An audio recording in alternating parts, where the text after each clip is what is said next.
Charlotte Perriand. Le sujet, c'est l'homme, c'est pas l'objet. Par Marianne Schlegel.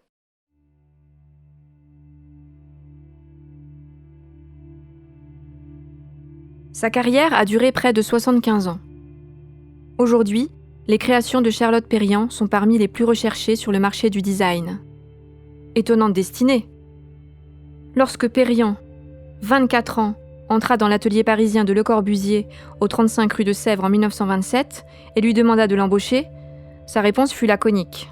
« Nous ne brodons pas de coussins ici. » Être femme et designer architecte à une époque où ces métiers ne semblaient destinés qu'aux hommes était l'une des raisons pour lesquelles Charlotte Perriand fut reléguée comme éternelle collaboratrice de Le Corbusier ou Fernand Léger. Et pourtant, Perriand conçut comme aucune autre mobilier et espace d'habitation grâce à son esprit innovant et à sa vision avant-gardiste. Qui êtes-vous ? Je suis architecte, urbaniste, designer, photographe, directrice artistique, propagandiste de l'art pour tous. Je ne me définis pas, ce serait une limitation. Quelle est votre vision du monde, Charlotte ? Je rêve d'un monde nouveau, un dialogue entre les arts. Je questionne l'utile et l'inutile. Pour moi, l'art est un art de vivre du quotidien. Pour moi, la tradition, c'est de construire notre époque. Nous ne serons jamais, mais jamais trop en avance. Quels sont les principaux traits de votre caractère ? Je suis voyageuse. Je suis libre. Je suis avant-gardiste. Quelle est la qualité que vous préférez chez les hommes ? Ce que je préfère chez les hommes, c'est la détermination. La qualité que vous préférez chez les femmes ? Ce que je préfère chez les femmes, c'est l'engagement. Ce que vous appréciez, Charlotte, le plus chez vos amis ? Ce que je préfère chez mes amis, c'est évidemment le talent. Le Corbusier, Calder, Picasso, Fernand Léger.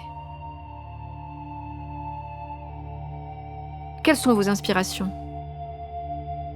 Mes inspirations sont transformer, créer des objets iconiques, imaginer une architecture humaniste, imaginer un art de vivre pour tous.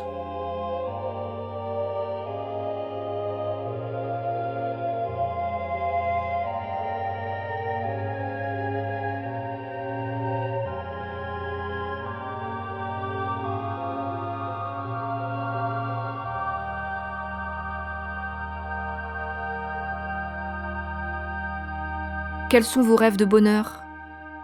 L'art est dans tout. L'art est dans la vie et s'exprime en toute occasion et dans tout pays. Mon rêve est de trouver et transformer un aménagement pour tous. Parlez-nous de vos créations, parlez-nous de votre vision alors. Par exemple, le fauteuil tournant, comme manifeste de la modernité, une table extensible, un mobilier réduit au minimum, pas de séparation, pas de cloison, tout le monde vit ensemble, tout est ouvert. L'œil passe, rien n'est fermé, ni refermé. Avec Le Corbusier, j'ai appris l'équilibre entre l'esthétique et la fonctionnalité. Quel est le pays, Charlotte, où vous aimeriez vivre ? Le Japon. Une vraie rencontre. J'ai organisé une grande exposition à Tokyo et à Osaka. J'ai adapté mes modèles qui existaient avec le bambou. J'ai aimé profondément ce pays. Il m'influence beaucoup dans ma vie et dans mes créations. Vous nous parlez souvent de dialogue entre différents arts. Qu'est-ce que cela veut dire ? Mon travail est un dialogue entre l'architecture, le design et les arts plastiques. Le vrai sujet, ce n'est pas le bâtiment, c'est l'homme. Comment va-t-il vivre ? Et l'engagement alors ? L'architecture est un engagement. Comment construire confortablement un minimum de surface pour un maximum d'habitants. Et alors la nature, qu'est-ce que vous faites de la nature ? En regardant la nature, je renouvelle mes créations. C'est la nature qui m'apprend. C'est la nature qui dialogue avec moi. Mon architecture, mon travail est respectueux de la nature. C'est mon art qui doit s'adapter à la nature et non pas le contraire. Le métier d'architecte, c'est travailler pour l'homme afin de bâtir un monde nouveau.